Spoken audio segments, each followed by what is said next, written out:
Chapter 4, Technology Supporting E-commerce. So in this chapter, like I said, we have two parts, network technologies and e-marketplace. Okay, hold on. Okay, lambat sikit you all nampak skrin yang lama kat chapter 4 kan?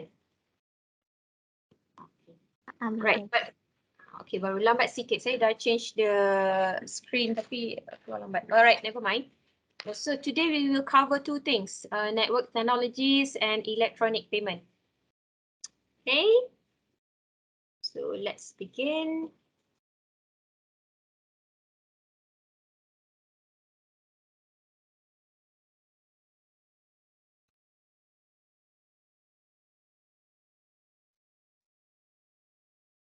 Right, so when we talk about e-commerce and the network technologies, of course, the first thing that comes into the picture, of course, internet. Right, without internet, e-commerce cannot take place. So internet, as we all know, it comes out from the concept of internet working. So at its most basic level, the internet is a utility connecting localized computer networks with computer networks that extend across a wider area, like a region or continent. Alright, so ini I forgot to update, tapi this is what the statistic 2016 ya. So masa tu the user of internet nearly 40% of world's population. By now, 5 years later, and then with a pandemic for 2 years where people are being forced to use internet for works, schools and other stuff. The number of internet user obviously perhaps has tripled. Okay. So what are the differences between internet, intranet, and extranet? Right. So intranet is a private network that is contained within an enterprise, accessible only by the organization's member or those with authorizations. And intranets are private corporation informations and a collaboration system that use internet software and standards. So basically, intranet is a private network that can only be accessed within an organization. Okay, so people outside the organizations or outside as in who are not part of the organization members are not allowed to access the intranet unless they are given authorizations. So organization like UITM also we have intranet. So some of the system can only be accessed via intranet UITM. And then we have extranet. So extranet is a collaborative network that uses internet technology to link businesses with their suppliers, customers, or other businesses that share common goals. Okay. So it can be viewed either as part of company's intranet that is made accessible to other companies or as a collaborative internet connection with other companies. The shared information can be accessible only to collaborative parties or can be publicly accessible. So if you remember in chapter 2, we talk about supply chain management. In supply chain management, we talk about collaborative planning, replenishing, CPFR, yeah? Where there's a supply chain management system which can be accessed by our suppliers, distributors, manufacturers, logistic companies, and retailers. So when having that kind of system, it is suitable for us to use extranet because we want all these parties to be part of the system. However, this system is not open to people outside to public. Therefore, usually for that kind of system, organizations use extranet. So in this table,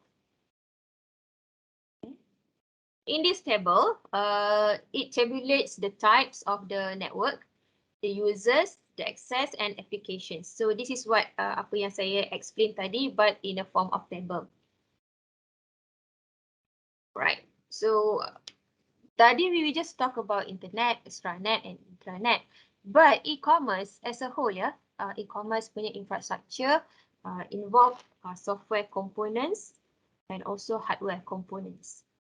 For our software components, we have software modules. Software modules could contain content management system. So content management system ni, okay, for some e-commerce platforms, people do not develop it right from the scratch. We use any content management system that are available. For example, I think I have mentioned juga dalam chapter the two kot, like the commercial one that we have like WooCommerce, Shopify, those are content management systems. And then we have we have API, application programming interface, we have database, and we have middleware. Okay, so those are the software modules under software components and in e-commerce infrastructure.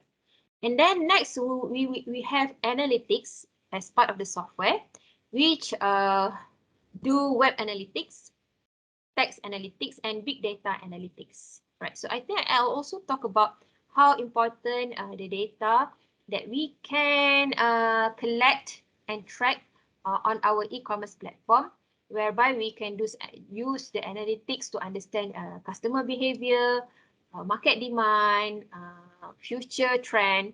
So by using analytics, we can predict all this, analyze and predict. Therefore, we can strategize to cater all these necessity or demands. What are the standards used for software in e-commerce infrastructure?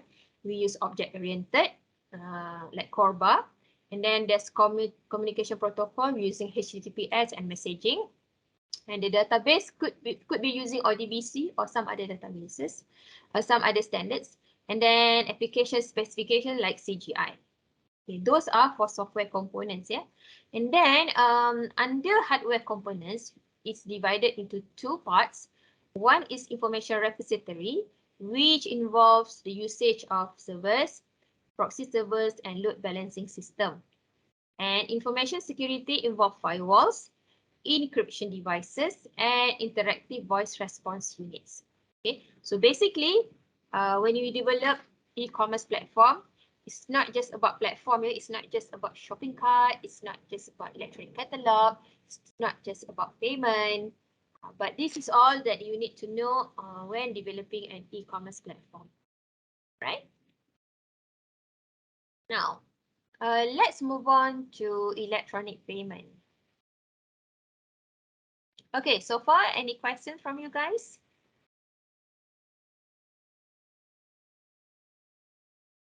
Question, ya? Ya. Yang intranet tu, kan ada kata dia private network within a organisation tu kan. Kalau Wi-Fi rumah kita tu dikira macam intranet ke? Sebab kalau orang lain nak kita punya Wi-Fi internet tu, kita kena bagi password kat dia baru diorang boleh access. Alright, so Wi-Fi itself, we wouldn't say it is an intranet sebab Wi-Fi itu adalah internet. Okay, tapi let's say you ada menggunakan internet, you connect devices dalam rumah you. Contohnya printer you punya Wi-Fi, you punya computer connected to printer guna Wi-Fi, and then you have some other gadgets connected to each other menggunakan Wi-Fi dalam rumah you. The connectivity of the devices in your house, itu kita panggil sebagai intranet. Faham tak? Maksudnya tu? So maksudnya macam let's say saya kata you connect kan dengan printers menggunakan Wi-Fi. Kan? So yang itu adalah intranet for your rumah sebab neighbours tak boleh access you punya Wi-Fi, tak boleh access you punya printer. Okay. And then satu lagi, the thing about intranet ini adalah we are talking lebih kepada sistem, penggunaan sistem dalam organisasi atau dalam satu unit lah. It's not about the connection itself. What kind of system kita guna. So kalau macam saya bagi contoh tadi supply chain, that is salah satu contoh sistem lah. Whereas kita kat rumah kita tak pakai apa-apa sistem kan.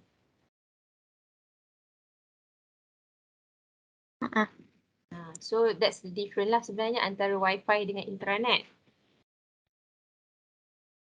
Okay? Oh, okay. Thank you, madam. Welcome. Right, so moving on to electronic payment system. First kita tengok dia punya history ya. So though the digital payment process bermula dalam 1960s, Tetapi the advancement of technology and e-commerce evolution, digital cashless payment have become mainstream in the recent past. So I have no idea. Ini mesti ada salah copy paste ni. So you abaikan yang ni negotiating the price ni. So until now, credit card is being seen as the most widely used of electronic payment mechanism. Okay. So ini adalah chronology how digital payment started and how it evolves until today. So in 1872, the first wire transfer, Western Union. So you all mesti biasa dengar kan Western Union. Kat Malaysia kan ada, kalau especially all these foreigners, kalau you guys like kat rumah ada bibik ke, mesti dia ada pernah minta you all transferkan duit ke Indonesia semua. One of the option you boleh gunakan Western Union. So Western Union has been around for so long since 1872. So that is actually the beginning of digital payment sebenarnya. Walaupun masa tu dia tidaklah menggunakan digital, dia menggunakan telegraph network. But the concept is there. Okay, 1977, bermula first mobile banking.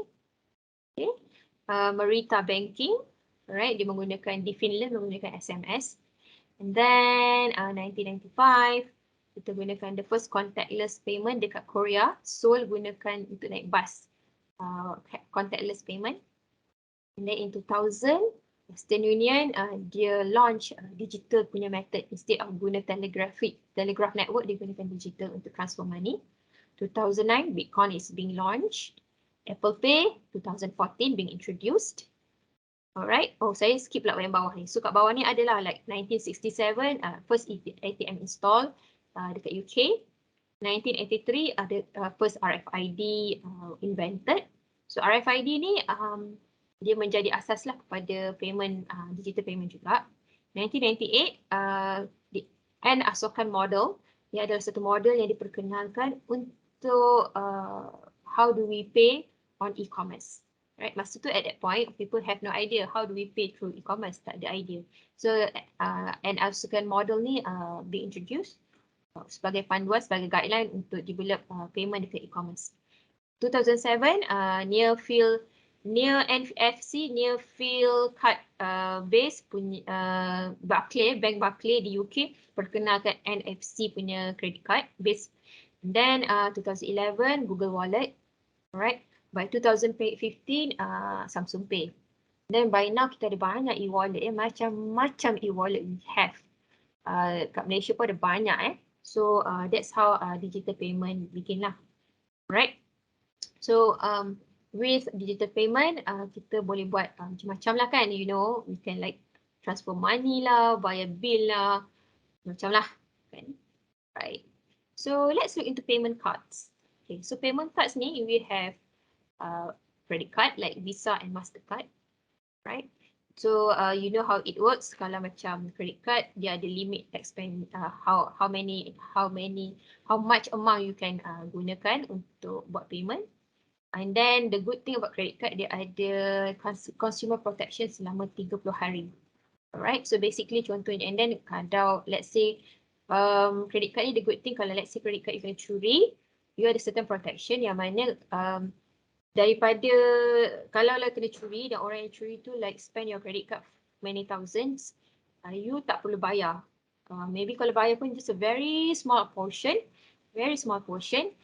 you tak payahlah bayar apa yang orang curi credit card itu guna. Okay, so that's credit card punya protection lah, bagusnya. And then debit card, you know what is debit card? Now everyone ada debit card, kan? ATM card kita sekarang dah evolve jadi debit card. And then we have charge card, American Express. Kita tak ada spending limit. Okay, so people you can swipe. Tak ada interest charges, tak ada line of credit. Okay, apa advantages of payment card ni? Bagusnya sebab yelah senang kan you nak pay, kalau macam credit card, you have limit sebenarnya. Let's say kalau macam you baru kerja, maybe bank bagi you buat credit card, limit you 3,000 je. So sometimes you need to do payment more than 3,000, dah tak boleh kalau guna credit card. But kalau guna payment card, dia tak ada limit macam tu, so you can use according to what is necessary lah. Alright. But some antara risiko dia adalah the thing is bila people pay guna payment card, let's say the buyer tu dia tak boleh melunaskan bayaran payment card dia. Tapi seller dah hantar barang kepada buyer. Jadi seller rugi sebab tak dapat payment. Tapi barang dah hantar. That's the thing lah. Okay. And then again payment card ni macam credit card juga, dia ada protection kepada seller atau merchant. Okay, kalau dekat US macam saya cakap tadi, you kena bayar like, kalau kad kena curi, like you kena bayar $50 je. The rest kalau orang yang curi tu guna, you tak payah bayar lah. Okay, and then payment card ni worldwide acceptance. So mana-mana you pergi, you boleh guna payment card. Tetapi for merchants, payment card ni ada disadvantage sebab setiap kali people do transaction using payment card to buy, ada processing fee yang merchant kena bayar. Okay, and then because of that, merchant atau seller they tend to charge higher lah kalau you guna payment card. Okay, and then untuk consumer pula atau yang pemilik pemilik payment card, kita ada annual fee kita kena bayar. Okay, and then again ada protection sebab dia ada built-in security for merchant, and also the process of kita purchase things using credit card are very clear to consumer. So tak adalah kita wonder bila kita swipe our credit card what actually happened, how the payment takes place. The process are very clear. Nanti ada gambar after a few slides, ada gambar macam mana credit card ni, bila kita guna credit card macam mana the entire process berlaku sebenarnya. Okay, credit card and payment card ada satu standard, kita panggil EMV standard. So EMV standard ni membenarkan credit card ni are being used widely, dan di mana-mana saja you use your credit card to pay, the process adalah sama because of this EMV standards lah, right? And then ada CVN. I think macam debit card pun ada CVN yang 3 or 4 digit number printed dekat credit card tu. It's part of security mechanism bila kita gunakan credit card kita lah ataupun debit card. Okay. Alright. So untuk credit card dengan payment card ni dia ada dua jenis method pembayaran, closed loop system and then open loop system. Okay. So closed loop system ni adalah apabila we use our card to pay, alright. So card tu actually we pay seller tu directly. Okay, that is closed loop system. Tak ada intermediary. So usually kalau you guna Amex, American Express, this is what happen. Another system adalah open loop. So open loop ni is bila kita guna our credit card atau debit card, first kita pay, merchant tu kita bukan bayar kat merchant tau. Kita bayar kepada bank. So bank akan proses the transaction. Okay, bila dah clear baru bank tu bayar kepada merchant pula. Jadi merchant atau seller dia dapat duit payment tu lambat sikit. So that's the difference between closed loop dengan open loop system. So merchant bank is acquiring bank, bank yang menunggulah untuk menerima pembayaran kad. Dan merchant account adalah diperlukan untuk proses internet transaction payment cards. Alright. So bila kita ada credit card atau debit card, it is a requirement for us to have an account lah. And even sebagai seller, you kena ada merchant account untuk menerima pembayaran credit card. Okay. Merchant account, bila you sebagai seller, you kena ada merchant account untuk membolehkan you menerima pembayaran secara kad lah, menggunakan kad. Alright. So the thing is about merchant account ialah cabaran dia ialah fraud ya. Bila kita guna merchant account untuk menerima credit card punya payment atau debit card punya payment, 70% perhaps it's slower now. Okay. Banyak kes-kes credit card fraud ni banyak. Jadi merchant rugi sebenarnya bila ada credit card punya fraud. Okay, so dia tak dapat full payment. Okay. So this is what I'm saying. So bila kita buat payment, hold on.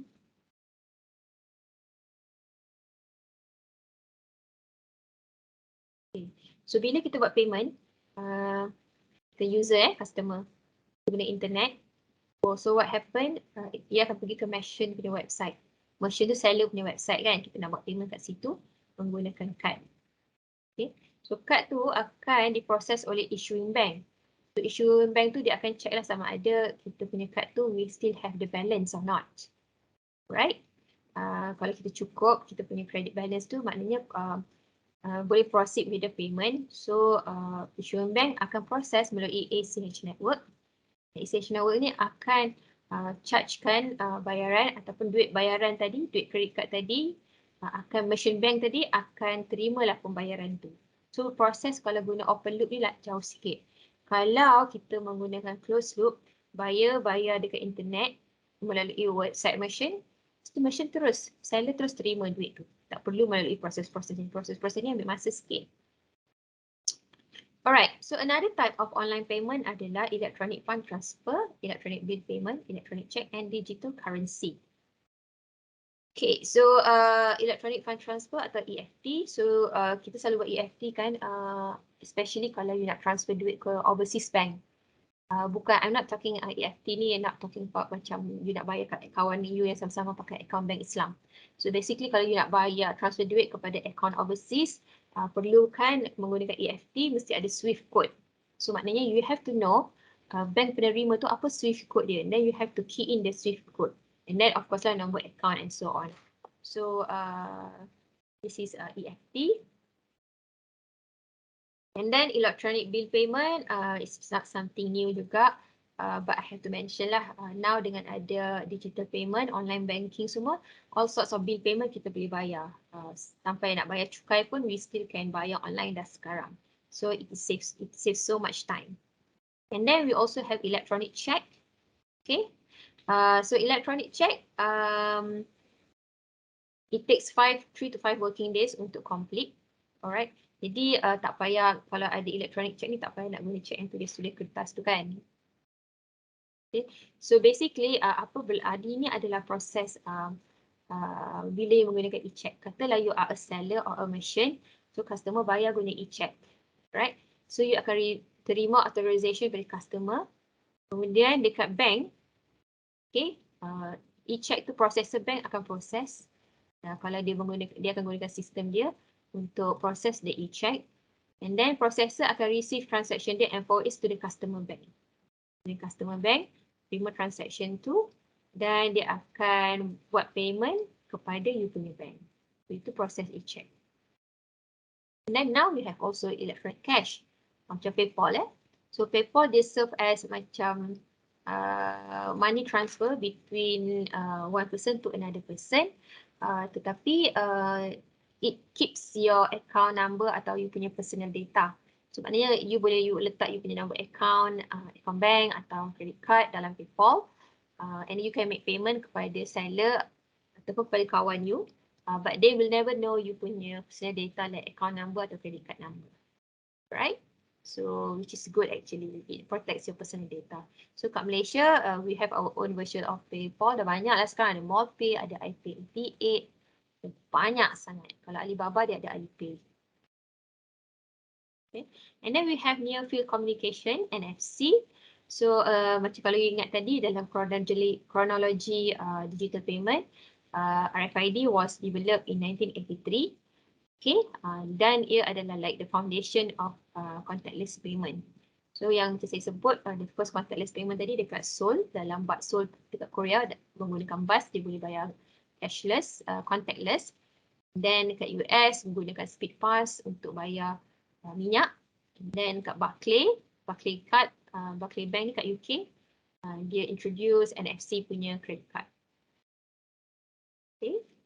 So basically bagaimana NFC punya payment berlangsung inilah bila you gunakan contohnya you gunakan NFC, you guna you punya smartphone So you nak buat payment, okay, what happen adalah payment you akan diproses di payment server. Okay. And then payment server akan hantar maklumat account you kat bank server, and if it is alright dapat approval, pembayaran akan dibuat kepada point of sales. Okay. That's how NFC works. So many leading companies start to use NFC dalam dia punya smartphone. macam Google ada Google Wallet. Okay, kalau Apple pun ada Apple Wallet. So those are NFC. You just scan you punya e-wallet dekat phone tu, and then payment is being made. Okay, right. So ini adalah like the NFC punya history lah, right? Macam saya sebut tadi, kita ada Android Pay, Samsung Pay, Apple Pay, LG Pay, dan sekarang macam-macam sort of pay lagi. So basically that's about it for today.